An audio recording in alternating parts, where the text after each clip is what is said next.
ఇవాళ రాష్ట్రంలో పోలీసుల ఓవర్ యాక్షన్ మామూలుగా లేదు. ఇక్కడ చూడు రే, తెలంగాణ భవన్ వద్ద పోలీసుల ఓవర్ యాక్షన్ ఉన్నదంట. ఇక బీఆర్ఎస్ కార్యాలయంలోకి దూసుకెళ్లి మొత్తానికి యత్నంతో తీవ్రమైనటువంటి ఉద్రిక్తత. ఇక వారెంట్ లేకుండా ఎలా వస్తారని కూడా పోలీసులను అడ్డుకున్నటువంటి నేతలు, అభ్యంతరం వ్యక్తం చేసినటువంటి లీగల్ టీం, ఇరు వర్గాల మధ్య తీవ్ర వాగ్వాదం కూడా చోటు చేసుకుంది. బీఆర్ఎస్వి రాష్ట్ర అధ్యక్షుడు గెల్లు శ్రీనివాస్ మొత్తానికి గెల్లు శ్రీనివాస్ యావ్ను మొత్తానికి అరెస్ట్ చేసిరట. బీఆర్ఎస్ కేంద్ర కార్యాలయం తెలంగాణ భవన్ వద్ద పోలీసులు ఓవర్ యాక్షన్ చేశారు. శనివారం రాత్రి తెలంగాణ భవన్కు పెద్ద సంఖ్యలో చేరుకొని మొత్తానికి లోనికి దూసుకెళ్లేందుకు కూడా యత్నించగా బీఆర్ఎస్ నాయకులు మధుసూదనాచారి, బల్క సుమన్, తాత మధు, ఇక రావుల చంద్రశేఖర్ రెడ్డి, అట్లాగే పావని గౌడ్ తదితరులు అడ్డుకున్నారు. ఈ విషయం తెలిసి పార్టీ కార్యకర్తలు పెద్ద సంఖ్యలో చేరుకొని పోలీసుల తీరుకు వ్యతిరేకంగా మొత్తానికి పెద్ద పెట్టున నినాదాలు చేస్తూ నిరసన తెలిపారు. ఇక సెర్చ్ వారెంట్ కూడా లేకుండా లోనికి ఎలా వస్తారని ప్రశ్నించడంతో కొద్దిసేపు నాయకులు పోలీసుల మధ్య కూడా వాగ్వాదం జరిగింది. వారెంట్ లేకుండా లోనికి మొత్తానికి వెళ్ళొద్దని కూడా పార్టీ లీగల్ టీం సభ్యులు సైతం అభ్యంతరం చెప్పారు. ఇక నాటకీయ పరిణామాల మధ్య గేటు బయట బీఆర్ఎస్వి రాష్ట్ర అధ్యక్షుడు గెల్లు శ్రీనివాస్ను కూడా పోలీసులు అరెస్ట్ చేశారు. మహాన్యూస్ యాజమాన్యం ఫిర్యాదు మేరకు ఆయనను అదుపులోకి తీసుకుని జూబ్లీహిల్స్ పోలీస్ స్టేషన్ కూడా తరలించినటువంటి వైనం. ఇకపోతే అక్రమ కేసుకు భయపడమంటూ గెల్లు శ్రీనివాస్ చెప్తున్నటువంటి అంశం, పోలీసుల అక్రమ కేసుకు భయపడబోమని కూడా గెల్లు శ్రీనివాస్ తేల్చి చెప్పారు. బీఆర్ఎస్ నేతలపైన కేటీఆర్ దుష్ప్రచారం చేస్తున్నటువంటి సోషల్ మీడియాలను కూడా ప్రతిఘటిస్తామని హెచ్చరించారు.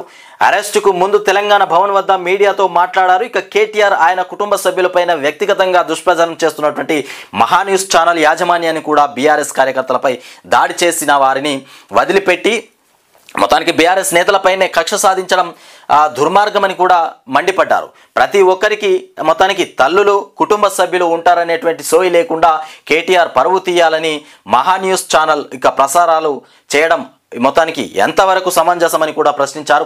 ఛానల్ కార్యాలయం వద్ద చిన్న గ్లాస్ అద్దాలు పగిలిపోతే ఇక్కడ రేవంత్ రెడ్డి, అక్కడ చంద్రబాబు హైరానా చేస్తున్నారని కూడా మండిపడ్డారు. సెక్షన్ మీడియా మొత్తానికి పనిగట్టుకొని కేసీఆర్, కేటీఆర్, బీఆర్ఎస్ ముఖ్య నేతలపైన బురద జల్లేందుకు కూడా యత్నిస్తున్నదని ఆగ్రహం వ్యక్తం చేశారు. మొత్తానికి మహాన్యూస్ ఛానల్ బీఆర్ఎస్ ఇచ్చినటువంటి ఫిర్యాదుపై విచారణ జరిపి యాజమాన్యంపై చట్టపరమైనటువంటి చర్యలు తీసుకోవాలని కూడా డిమాండ్ చేసినటువంటి అంశం ఇక్కడ మనం చూస్తున్నటువంటి విజువల్స్ చూడరు. తెలంగాణ భవన్ వద్ద బీఆర్ఎస్వి రాష్ట్ర అధ్యక్షుడు గెల్లు శ్రీనివాస్ను అరెస్టు చేస్తుండగా మొత్తానికి పోలీసులతో వాగ్వాదం చేస్తున్నటువంటి బీఆర్ఎస్ శ్రేణులు గెల్లు శ్రీనివాస్ను అరెస్ట్ చేయడానికి పోలీసులు వచ్చినట్టు తెలంగాణ భవన్కు చేరుకోవడం జరిగింది. ఎందుకంటే ఇవాళ పోలీసులు మొత్తానికి వాళ్ళు ఓవర్ యాక్షన్ చేస్తూ ఉన్నారా మరి ఇంకేం చేస్తున్నారో కానీ ప్రజలకు మొత్తానికి వాళ్ళు సెక్యూరిటీ ఇవ్వాల్సింది పోయి, లా అండ్ ఆర్డర్ కాపాడాల్సింది పోయి అసలు వేరే రకంగా పనిచేస్తూ ఉన్నది అలా పోలీస్ వ్యవస్థ. తెలంగాణ భవన్ వద్ద బీఆర్ఎస్వి నేతల అరెస్టు పైన పోలీసులను ప్రశ్నిస్తున్న మండలి వివక్ష నేత మధుసూదనాచారి, అట్లాగే ఎమ్మెల్సీ తాత మధు. ఇవి మనం చూస్తున్నటువంటి విజువల్స్లో ఉన్నటువంటి వార్తలు. తెలంగాణ భవన్ వద్ద పోలీసుల ఓవర్ యాక్షన్. మహాన్యూస్ ఛానల్ పైన ఏదైతే దాడి జరిగిందో ఆ దాడికి సంబంధించి అనేకమైనటువంటి కథనాలు అయితే ముందుకొస్తూ ఉన్నాయి. మరి మహాన్యూస్ పైన మరి దాడి చేసింది మరి బీఆర్ఎస్ వాళ్ళ లేకపోతే కాంగ్రెస్ వాళ్ళే కక్ష కట్టి బీఆర్ఎస్ మీద నూకే ప్రయత్నం మీద మరి వాళ్ళు చేస్తున్నటువంటి నాటకమా? మరి రేవంత్ వద్ద ఒక చిన్న గ్లాస్ అద్దాలు పగిలిపోతే ఇక్కడ రేవంత్ రెడ్డి, అక్కడ చంద్రబాబు హైరానా చేస్తున్నారని కూడా మండిపడ్డటువంటి అంశం. మహా టీవీకి మొత్తానికి లీగల్ నోటీసులు కూడా పంపించారట. ప్రభుత్వంలోని కొందరు పెద్దలతో చేతులు కలిపి బీఆర్ఎస్ నేతలపైన మొత్తానికి అడ్డగోలు దుష్ప్రచారం, అట్లాగే కేసీఆర్, కేటీఆర్ పార్టీపై ఫేక్ వార్తలు ప్రసారం, బీఆర్ఎస్ పార్టీ తరపున లీగల్ సెల్ వెల్లడి. మొత్తానికి ఫోన్ ట్యాపింగ్ ఇక వ్యవహారంలో బీఆర్ఎస్ నాయకులపైన మొత్తానికి అసత్య ప్రచారాలు కూడా చేస్తున్నటువంటి మహా టీవీకి పార్టీ లీగల్ నోటీసులు పంపించింది. ప్రభుత్వంలోని కొందరు పెద్దలతో చేతులు కలిపి బీఆర్ఎస్ నేతలపై అడ్డగోలుగా దుష్ప్రచారం చేయడంతోనే నోటీసులు ఇస్తున్నట్టు కూడా తెలిపింది. ఇక కొండా సురేఖ పైన 100 కోట్ల పరువు నష్టం కేసు వేసినట్టుగానే మహా టీవీ పైన కూడా చట్టపరమైనటువంటి చర్యలు కోరుతామని పేర్కొన్నది. ఇక బీఆర్ఎస్ పార్టీ తరపున ఈ మేరకు న్యాయవాదుల బృందం నోటీసులు పంపించింది. వ్యక్తిగత ఎజెండాకు కూడా ఎజెండాలకు వేదికగా కాకుండా సమాజ ప్రయోజనాల కోసం జర్నలిజాన్ని ఉపయోగించాలని కూడా మహా టీవీకి పార్టీ విజ్ఞప్తి చేసింది.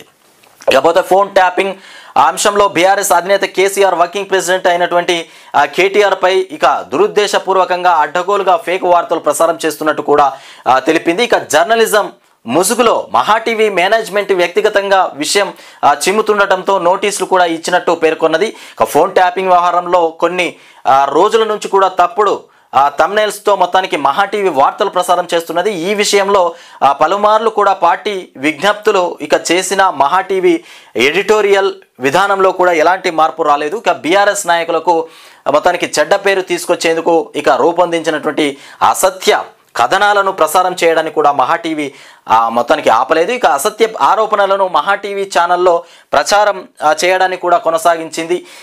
మొత్తానికి తమ్మినేని తమ్ముడు వంటి పాత్రలతో బీఆర్ఎస్ నాయకులపైన వ్యక్తిగత దుష్ప్రచారాలు దూషణలు కూడా మొత్తానికి అవమానకరమైనటువంటి కథనాలను మహా టీవీ ప్రసారం చేసింది అని కూడా లీగల్ మొత్తానికి నోటీసులో పేర్కొన్నటువంటి అంశం. ఇక జర్నలిజాన్ని వ్యక్తిగత ఎజెండాకు వాడొద్దని చెప్తున్నటువంటి మాట.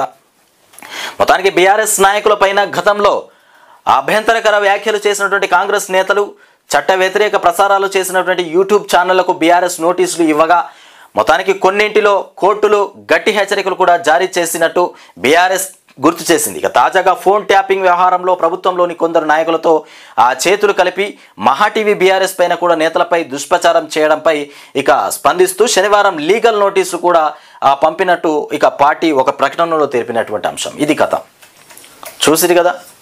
మొత్తానికి తెలంగాణ భవన్ వద్ద ఈ మహా టీవీకి సంబంధించిన ఇష్యూ ఏదైతే జరిగిందో దాని విషయంలో పోలీసుల ఓవర్ యాక్షన్